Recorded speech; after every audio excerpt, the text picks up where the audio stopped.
আমার নবী যখন আব্দুল্লাহ আনসারীর বাড়িতে রওনা দিল গো, আব্দুল্লাহ আনসারীর বাড়ির দরজার মধ্যে দাঁড়াইয়া আমার মায়ার নবী সর্বপ্রথম আসসালামু আলাইকুম বললেন। কি বললেন? আপনি যদি মুসলমান হন, সর্বপ্রথম মুসলমানের বাড়ির কাছে যায় কি সালাম দিবেন নাকি এমনি ঢুকে যাবেন? সালাম দিলেন, এটা কি বোঝা যায় যে বাড়ির মধ্যে কোন লোক মহিলা আছে কিনা? সতর্ক বাণী। কি বাণী? সতর্ক। আর এমনি যদি ঢুকে যায়, অন্যরকম দেখবেন মানুষ এমনি ঢুকে গেলে মহিলারা দৌড়াদৌড়ি লেগে যায়, ঠিক কিনা? তো আসলে মুসলমানের সর্বপ্রথম কাজ হলো নামাজ, সালাম। সালামের মাধ্যমে বন্ধুত্ব হয়, সালামের মাধ্যমে শত্রুতা দূর হয়, ঠিক কিনা বলুন?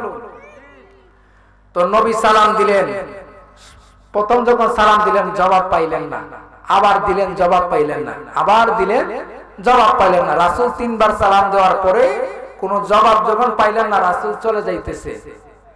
আব্দুল্লাহ আনসারী তাড়াহুড়া করে ঘর থেকে বের হইলেন। এটা এমন মায়ার নবী, দয়ার নবী রে, যে নবীরে জিব্রাইল পর্যন্ত ডাক দেওয়ার সাহস পাই নাই। নবী যখন ঘুমন্ত অবস্থার মধ্যে ছিলেন, জিব্রাইল কিন্তু পারতেন রাসূলকে ডাক দিতেন, কিন্তু ডাক দেয় নাই। জিব্রাইল যেহেতু ডাক দিতে পারে নাই, আমি সাহাবী হইয়া কেমনে ডাক দিব? রাসূলকে আর ডাক দেয় নাই। ওই আব্দুল্লাহ আনসারী বড় বড় লাফ দিতে লাগলেন। লাফ দেওয়ার সঙ্গে সঙ্গে আওয়াজ পাইয়া রাসূল যখন পিছনের দিক দিয়া তাকাইলেন, তখন তাকানোর সাথে সাথে আব্দুল্লাহ আনসারী বলে, ওয়া আলাইকুম সালাম ওয়া রাহমাতুল্লাহি ওয়া বারাকাতুহু। চিৎকার মেরে কোন আল্লাহু আকবার। আপনার জন্য আমার আল্লাহ বানায়াছে ও নবী সারাটা দুনিয়া গো নবী। নবী আপনি নবী উলাম্বিয়া, নবী আপনি নবী উলাম্বিয়া। আপনার জন্য আমার আল্লাহ বানায়াছে ও নবী সারাটা দুনিয়া গো নবী। নবী আপনি নবী উলাম্বিয়া। কাউসারের মালিক আপনি, কাউসার বিলাইবা পাপী উম্মত দরে গো নবী। কাউসার বিলাইবা গো নবী। নবী আপনি নবী উলাম্বিয়া। চিৎকার মেরে কোন আল্লাহু আকবার। আমার নবী ডাক দিয়া কয়, আব্দুল্লাহ রে, তোমাকে আমি তিনবার সালাম দিলাম, জবাব পাইলাম না রে। তুমি কি করছিলা? কি এমন তোমার ব্যস্ত ছিল? আব্দুল্লাহ আনসারী চোখের পানি ফালায়া কান্দে। ডাক দিয়া কই, নবী গো,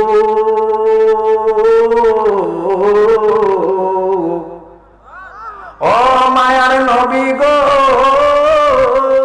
কেমনে আমি আপনার সালামের জবাব দিব গো? আমি আপনার কেমনে সালামের জবাব দিব? আপনি রাসূল ওই দিন বলেছেন, কেউ যদি নামাজ পড়ে তাহলে সে জান্নাত পাইবে, জান্নাতের চাবি পাইবে। ইয়া রাসূলুল্লাহ, ইয়া হাবিবাল্লাহ, নবী গো, ওই দিন থেকে আমি আর আমার স্ত্রী একটা ওয়াক্ত নামাজ ছাড়ি নাই। আমি আর আমার স্ত্রী একটা কাপড় ছিল, এবং আমি ঘরের মধ্যে আমার স্ত্রীকে রাইখা আমি নামাজের মধ্যে চলে যাই। আমার স্ত্রী উলঙ্গ অবস্থায় ওই গর্তের মধ্যে ছিল। তখন আল্লাহ রাসূল সাল্লাল্লাহু আলাইহি সাল্লাম কই, আব্দুল্লাহ রে, আমি রাসূল সশরীরে ওই গর্তটা দেখতে চাই। চিৎকার মেরে কোন আল্লাহু আকবার। আমার নবী যখন আব্দুল্লাহর ঘরে গেল গো, আব্দুল্লাহর ঘরের মধ্যে যাইয়া রে, ওই গর্তের মধ্যে তাকায়া দেখতেছে গর্তটা এমন গভীর ছিল, ওই গর্তের মধ্যে নারী আছে কিনা পুরুষ আছে কোনো কিছু বোঝা যায় না। চিৎকার মেরে আল্লাহু আকবার। গর্তের মধ্যে নারী আছে কিনা পুরুষ আছে কোনো কিছু বোঝা যায় না। তাহলে ঈমানটা কত তাজা ছিল। আর আমরা হইলে কি করলাম? তাহলে বোঝা যায় রাসূলের সাহাবীদের ঈমান কত তাজা। গর্ত কইরা উনি নামাজে চলে গেছে, এখন গর্তটার মধ্যে নারী আছে কিনা পুরুষ আছে বোঝা যায় না, অন্ধকার। তাহলে রাসূল বলেছে, আব্দুল্লাহ রে তোর জান্নাতে রুজি হয়ে গেছে। চিৎকার করে না সুবহানাল্লাহ। সোনার মদিনা বহু দূরে, প্রাণের মদিনা বহু দূরে, কিন্তু মদিনাওয়ালা আমার অন্তরে। বলেন, কিন্তু মদিনাওয়ালা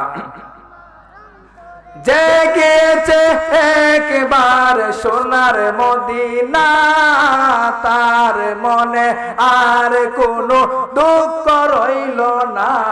আমার অন্তর জুড়ে মদিনায় আছে রে, অন্তর জুড়ে মদিনায় আছে রে। মদিনা মদিনা বলে জিকির করি রে। রাসূল তুমি শোনো গো আমার ফরিয়াদ, চুমুকেতে বাড়িয়ে দাও নূরানি হাত। আমার বিদায় বেলাতে রাসূল আসবে দেখিতে, মরণ কালেতে রাসূল আসবে দেখিতে। আমি পাগলা কিয়াম করে জানাবো সালাম। বলুন, আমি পাগলা কিয়াম করে জানাবো সালাম। সোনার মদিনা বহু দূরে, প্রাণের মদিনা বহু দূরে, কিন্তু মদিনাওয়ালা আমার অন্তরে। চিৎকার মেরে কন্যা আল্লাহু আকবার। এই মায়ার নবী সাধারণ কোন নবী না গো, ওই মায়ার নবীরে যদি কেউ কষ্ট দিবে রে আমার আল্লাহ বরদাস্ত করবে না। ওই নবী বলেছে, আব্দুল্লাহ তোমার জান্নাতে রুজি হয়ে গেছে। ওই মায়ার নবী দয়ার নবীজি রাহমাতাল লিল আলামিনের উম্মত হিসাবে আল্লাহ রাব্বুল আলামিন আমাদেরকে কবুল করেছেন। শুকরিয়া তার আবারও বলি আলহামদুলিল্লাহ। মুসা নবী আল্লাহরে কই, আল্লাহ গো ও মায়ার আল্লাহ, আখির নবী না হইয়া যদি আখির নবীর উম্মত হইতাম আমার জীবন ধন্য হইয়া যাইত। আমার আল্লাহ কই, মুসা রে তোমার দরখাস্ত আমি কবুল করব না, একমাত্র ঈসা নবীর দরখাস্ত আমার আল্লাহ রাব্বুল আলামিন কবুল কইরা নিছে। চিৎকার মেরে কন্যা আল্লাহু আকবার। জামানার পয়গম্বর হুদ আলাইহিস সালাতু ওয়াস সালাম ওই জামানার পয়গম্বর ছিল গো। ওই জামানার পয়গম্বর হযরত হুদ আলাইহিস সালাতু ওয়াস সালাম ছিলেন। ওই জামানার মধ্যে একটা বেঈমান ছিলেন, ওই বেঈমানটার নাম হলো সাদ্দাত। বেঈমানটার নাম কি? ওই বেঈমানের কাছে আল্লাহর পয়গম্বর হুদ নবী যখন কালিমার দাওয়াত দিতে লাগলো, যাইয়া বলে, ও আল্লাহর বান্দা, তুমি তো আল্লাহর বান্দা, আল্লাহর সৃষ্টি, তুমি কালিমা পড়ো, মুসলমান হয়ে যাও। ওই আল্লাহর বান্দা বলে, ও নবী, আমি যদি কালিমা পড়ে মুসলমান হয়ে যাই আমার কি লাভ হবে? মুসলমানের মধ্যে কি আছে আমি জানতে চাই। মুসলমানের মধ্যে কি আছে আমি জানতে চাই, লাভ কি? ওই এই কথা বলার পরে ওই আল্লাহর বান্দা বলে, হে আল্লাহর বান্দা সাদ্দাত, তুমি যদি ইমানদার হও, মুমিন মুত্তাকিন হয়ে মারা যাও, মারা যাওয়ার পরে তুমি জান্নাত পাইবা। কি পাইবা? আল্লাহর নবী যখন এই কথা বলল রে, ওই ব্যক্তি ডাক দিয়া কই, আমি যে জান্নাতে যাবো, জান্নাতটা আমার আল্লাহ কি দিয়া বানাইছে আমি শুনতে চাই। সবাই কই জান্নাতে যাইবো যাইবো, জান্নাত কি দিয়া বানাইছে আমি জানতে চাই, কি দিয়ে আল্লাহ বানাইছে। তখন আল্লাহর পয়গম্বর হুদ নবী বলে, জান্নাতটা আল্লাহ স্বর্ণ দিয়ে বানাইছে। কি দিয়ে বানাইছে? একটা মুরব্বীরা কিন্তু অনেক সময় একটা শান বলতো, সাজাতে জান্নাত বানাইলো আল্লাহ মনের মতন সাজাইল, বলো সাজাত জান্নাত বানাইল, আল্লাহ মনের মতন সাজাইল। একটি কদম রাখার আগে আজরাইলকে পাঠাইল, লা ইলাহা ইল্লাল্লাহ লা ইলাহা। বাইরে নামাজ রোজা সাইর না, তোমার মা বাবার খেদমত বইল না, আমার নবীর দুরূদ না, আমার নূর নবীকে বইল না, লা ইলাহা মারহাবা লা ইলাহা। আমার বাবারা, ভাইয়েরা, বন্ধুরা, বাবাজিরা রে, আল্লাহর পয়গম্বর হুদ নবী বললেন আল্লাহ জান্নাতরা স্বর্ণ দিয়া বানাইছে। আল্লাহর নবীর এই কথা শুনিয়া বেঈমান ডাক দিয়া কই, আমি তোমার আল্লাহর জান্নাতে যাইবো না, আমি দুনিয়াতে একটা জান্নাত বানাবো, এই জান্নাতে আমি আমার বন্ধু বান্ধব নিয়ে থাকবো। ওই নবীর যখন চেহারাটা মলিন হয়ে গেছে রে বন্ধুরা, তখন আমার আল্লাহর কাছে প্রশ্ন করলো, ওগো আমার আল্লাহ গো, তুমি না বলছো বেঈমানের কাছে কালিমা দাওয়াত দিতাম গো, আমি দাওয়াত দেওয়ার জন্য গেছি, সে আমার কাছ থেকে বর্ণনা যাই না, সে নাকি নিজে দুনিয়াতে জান্নাত বানাইবো, আল্লাহর জান্নাতে যাইবো না, সে কালিমা গ্রহণ করবো না। আমার আল্লাহ কই, বন্ধু ও নবী গো, আপনি কোনো চিন্তা করবেন না, এই লোকটা যদি, এই বান্দা আমি আল্লাহর সাথে পাল্লা দিয়া দুনিয়াতে জান্নাত বানাইবো, দেখি সে আমি আল্লাহর সাথে পাল্লা দিয়া জান্নাত বানাইতে পারে কিনা, আপনি এখান থেকে সরে যান, তার সাথে আমি আল্লাহ যুদ্ধ ঘোষণা করে দিলাম। চিৎকার মেরে কন্যা আল্লাহু আকবার বলেন, আল্লাহর সাথে পারবো? ওই ব্যক্তি বলে না, আমি দুনিয়াতে জান্নাত বানাইবো, তোমার আল্লাহর জান্নাতে যাইব না। তখন 30,000 লোক নিয়োগ করলেন। কয় হাজার?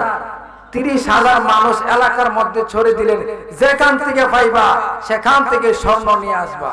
তখন 30,000 মানুষ এলাকার মধ্যে ছড়ে গেলেন।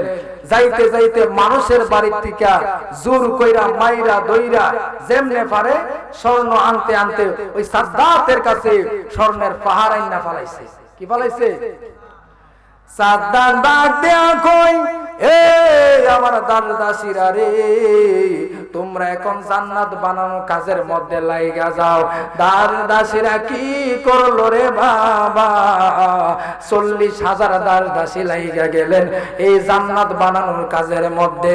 এবার ওই আল্লাহর পয়গম্বর নবী তো পেরেশানি হইয়া গেল গো, আমি আল্লাহর কথা তো মানতে পারলাম না, সে দিয়ে আল্লাহর সাথে পাল্লা দিয়া জান্নাত বানানো শুরু কইরা দিছে।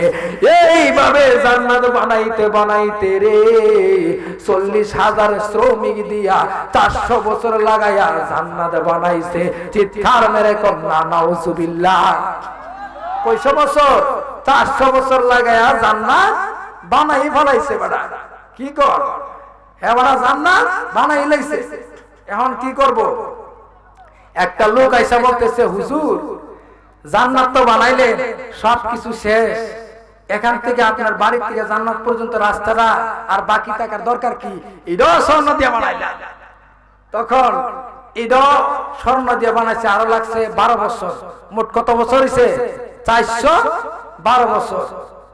তাহলে বুঝেন কেমন খামলা আর কি কিরকম সাদ্দাত 400 বছর 450 বছর লাগায়া জান্নাত বানাইছে।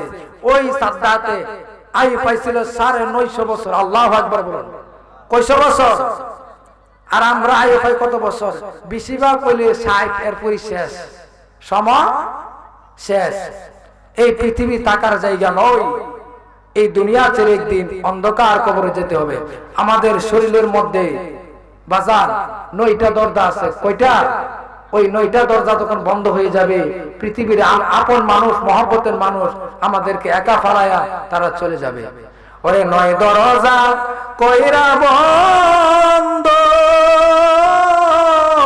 আরে লয় গো ফুলের গন্ধ রে, অন্তরে জফিও মৌলার নাম রে। বন্ধুরা নিশীতে যা ইয়ো ফুল বনে, তোরা নিশীতে যা ইয়ো ফুল বনে রে। বন্ধুরা নিশীতে যা ইয়ো ফুল বনে। নিশি মানে রাত্র, রাত্রে শেষ ভাগের মধ্যে আল্লাহ প্রথম আসমানে চলে আসে। জোরে বল না সুবহানাল্লাহ। ওই সময়ের মধ্যে যদি তাওয়াজ্জুদের নামাজ পড়া মাওলার দরবারে চাইতে পারো, আমার আল্লাহ চাইতে দেরি, দোয়া কবুল করতে দেরি না। চিৎকার মার করো না সুবহানাল্লাহ, আল্লাহু আকবার বলো।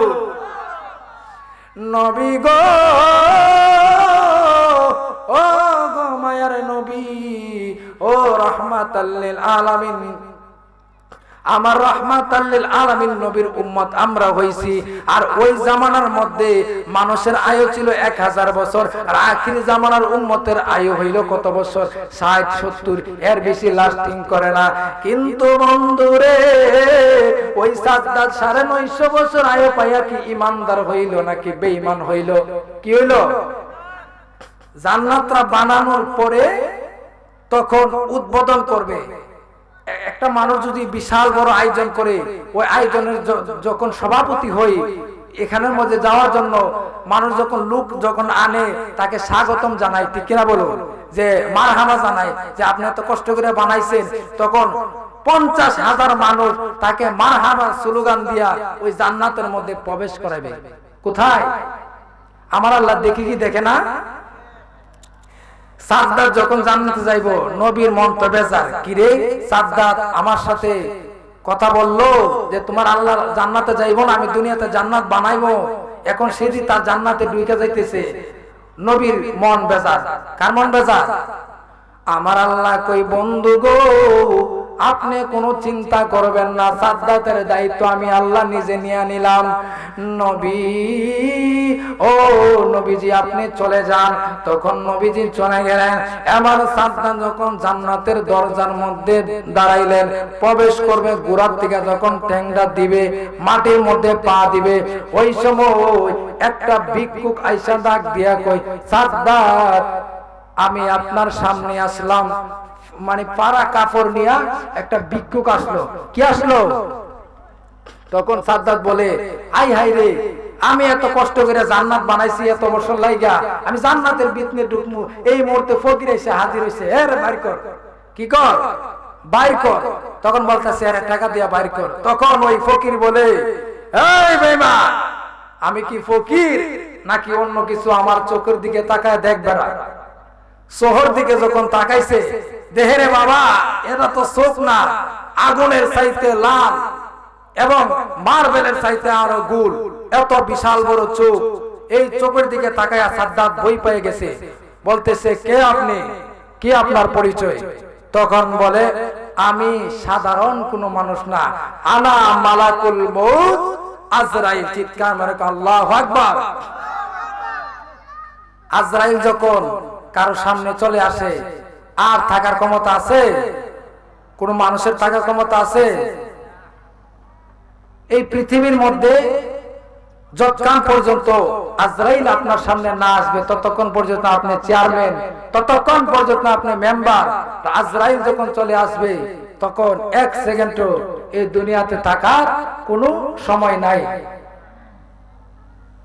তো আল্লাহ রাব্বুল আলামিনের আদেশে আজরাইল আলাইহিস সালাতু ওয়াস সালাম যখন ওনার সামনে গেলেন, উনি বলতেছে, কেন আপনি আইছেন? আমি এত বছর লাগায়া জান্নাত বানাইছি। আপনারা একটা দেখবেন, যারা খারাপ মানুষ তারা যদি কান্না করে কিন্তু মায়া লাগা যায়, খেয়াল করে দেখবেন। এই সাদ্দাতে এমন কান্না শুরু করে দিছে, আজরাইলের পর্যন্ত মায়া লাগে গেছে। আল্লাহু আকবার বলুন। আজরাইল কই যে তোমার কান্না দেখে আমার ভীষণ মায়া লেগে গেল, দেখি আল্লাহর কাছে দরখাস্ত কইরা তোমার কাছে কিছু আয়ু বাড়ানো যায় কিনা। তখন আল্লাহর কাছে যখন গেছে, আল্লাহ রাব্বুল আলামিন বলে, এ আজরাইল, তুমি কি জানো না সাদ্দাত কিভাবে তৈরি হয়েছে? সাদ্দাত তো সাদ্দাত ছিল না। সাদ্দাতের মা লঞ্চ কইরা নদী দিয়া বিশাল সমুদ্র পাড়ি দিয়ে এক জায়গার মধ্যে যাইতেছিল, তখন প্লাবন হইয়া নৌকা ধ্বংস হয়ে গেছে। তখন ওই গর্ভের মধ্যে সাদ্দাত ছিল। কে ছিল? সাদ্দাত ছিল। তখন ওনার মা একটা খাটের মধ্যে বসলেন। কাঠের মধ্যে কিন্তু নদীর উপরে কাঠ থাকলে কিন্তু এটা ভাসে, ঠিক না বলুন? ওইখানের মধ্যে ওনার মা ওনার করতে যায়, প্রসব করতে যায়, ওনার মা মারা গেছে। এই সাদ্দাতকে আল্লাহ জীবিত রাখছে এবং ওই কাঠ যাইতে যাইতে নদীর কিনারার মধ্যে লাগলেন। লাগার পরে একটি বাঘিনী বাচ্চা প্রসব করছে, বাচ্চাগুলা মারা গেছে। বাঘের কিন্তু দুধ টলমল করতেছে, ঠিক না বলুন? ওই বাঘটা এই বাচ্চাটাকে পাইয়া জংলায় নিয়ে গেছে। এই বাঘের দুধ 13 মাস এই সাদ্দাত পান করছে। পান করাইছে কে? তাহলে বুঝেন আল্লাহ কই আমি তারে বাঘের দুধ খাওয়ায় জীবিত রাখলাম, সে এখন বাচ্চা হইছে, ক্ষমতা হইছে, এখন আমি আল্লাহর সাথে পাল্লা দিয়ে আবার জান্নাত বানাইছে, এই জান্নাতে সে ঢুকতে চায়। তুমি আর দেরি করো না, 1 সেকেন্ডও দেরি করা যাবে না। ওই সাদ্দাতের রূহটা যায় তুমি কবজ করে নিয়ে আসো। চিৎকার মেরে কোন আল্লাহু আকবার। সাদ্দাত যখন ওই জান্নাতের কাছের মধ্যে গেছে, ঢুকবে, এই মুহূর্তে আজরাইল আসলো। এখন সাদ্দাত কোনো মতেই আর এটার ভিতরে ঢুকতে পারতেছে না। এখান থেকে আমাদের শিকার কিছু আছে। আপনার টাকা পয়সার মালিক হইছে, ধন সম্পদের মালিক হইছেন, জুলুম অত্যাচার করতেছেন, এমনও সময় আসবে এগুলো আপনি বুক করতে পারবেন না যদি সঠিক না হয়, ঠিক কিনা বলুন?